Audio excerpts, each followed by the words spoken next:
So yeah, that's pretty much the AR-15 trigger group that I'm working on.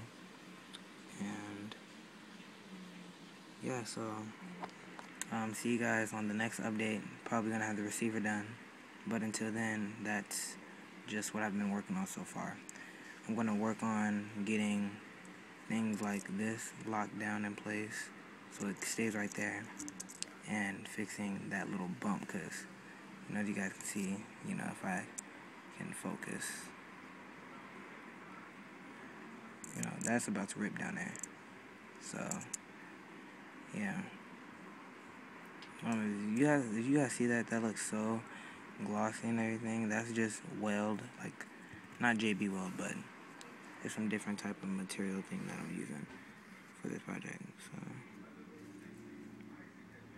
yeah, so peace out.